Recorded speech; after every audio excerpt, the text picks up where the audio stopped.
পর্যন্ত প্রায় 42টার মতো মেডেল কালেকশনে আছে আমার। আমি বোস্টন ম্যারাথনে যেতে চাই, বাট অ্যাকচুয়ালি আমি যদি বলি আমার দৌড়ানোর জার্নিটা খুবই ইন্টারেস্টিং।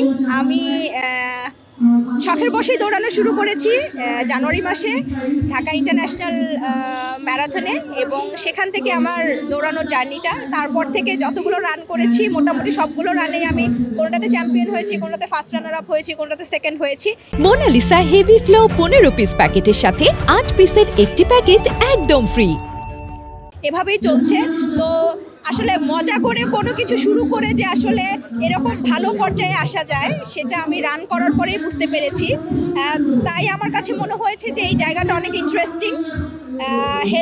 হেলদি লাইফস্টাইলের জন্য যেরকম বেটার, তেমনি হচ্ছে মানুষের সম্মান, ভালোবাসা, শ্রদ্ধা পাওয়ার জন্য এটা একটা অনেক ভালো জায়গা। আজকে আমি অংশগ্রহণ করেছি 7.5 ক্যাটাগরিতে। তো ছুটি রিসোর্ট থেকে মেইনলি হচ্ছে আমাদের ইন্সপায়ারিং বাংলাদেশ হাফ ম্যারাথন যে ইভেন্টটা সেটা হয়েছে। অসাধারণ একটা ইভেন্ট, চমৎকার ব্যবস্থাপনা, এবং আমাদের হাইড্রেশন পয়েন্ট থেকে শুরু করে ক্রেস্ট, মেডেল, ফুড সব কিছুই খুব ভালো ছিল। রানারদের জন্য আসলে খুবই ভালো একটা এনভায়রনমেন্টে তারা এই ধরনের ইভেন্টটা আয়োজন করেছে। সো আমি বরাবরই ইন্সপায়ারিং বাংলাদেশের ইভেন্টগুলো অনেক পছন্দ করি, আমি পার্টিসিপেট করি, এবং থ্যাঙ্কস টু ইমরান ফাহাদ ভাই এবং আমাদের যে ছুটি বে রিসোর্টের যারা কর্তৃপক্ষ আছেন তাদেরকে অসংখ্য ধন্যবাদ এই ধরনের একটা ম্যারাথন ইভেন্ট আয়োজন করার জন্য। এবং আমি বলবো যে ভবিষ্যতেও যেন তারা এই ধরনের ইভেন্টগুলো আয়োজন করে এবং আমাদের মতো রানারদের পাশে যেন থাকে। ভাইয়া এ পর্যন্ত প্রায় 42টার মতো মেডেল কালেকশনে আছে আমার, 42 মেডেলস। রিসেন্টলি ব্যাংকক ম্যারাথন থেকে পার্টিসিপেট করে এসেছি, ইন্টারন্যাশনাল ইভেন্ট ছিল আমার, গত পরশুদিন আমি এসেছি ব্যাংকক ম্যারাথন থেকে। সো এটা একটা আমার জন্য অনেক বড় এক্সপিরিয়েন্স ছিল। সেখানে আমি আমার 10 কিলোমিটার ক্যাটাগরিতে 18তম পজিশন পেয়েছি বাংলাদেশ থেকে, যেটা আমার জন্য একটা আনবিলিভেবল ব্যাপার, কারণ এত বিদেশি রানার এবং তারা আসলে প্রফেশনাল অ্যাথলেট, তাদের সাথে মানে রান করার মতো যে ক্যাপাসিটিটা আমি আমার মধ্যে দেখতে পেয়েছি, আমার কাছে মনে হয়েছে আমি যদি আরও প্র্যাকটিস করি, প্রপারলি অনুশীলন করি, আমি আরও ভালো কিছু করতে পারবো।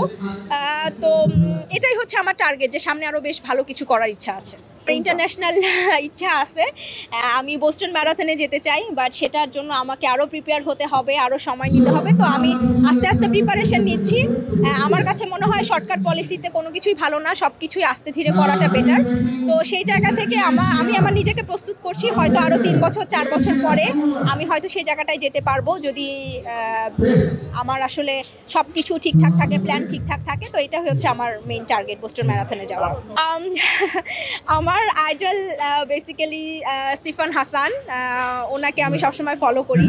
উনি একজন ইন্টারন্যাশনাল এলিট অ্যাথলিট, সো তাকেই মেইনলি আমার খুব পছন্দ। তার ট্রেনিং প্ল্যান, তার রানিং মেথড সব কিছুই আমার অনেক ভালো লাগে।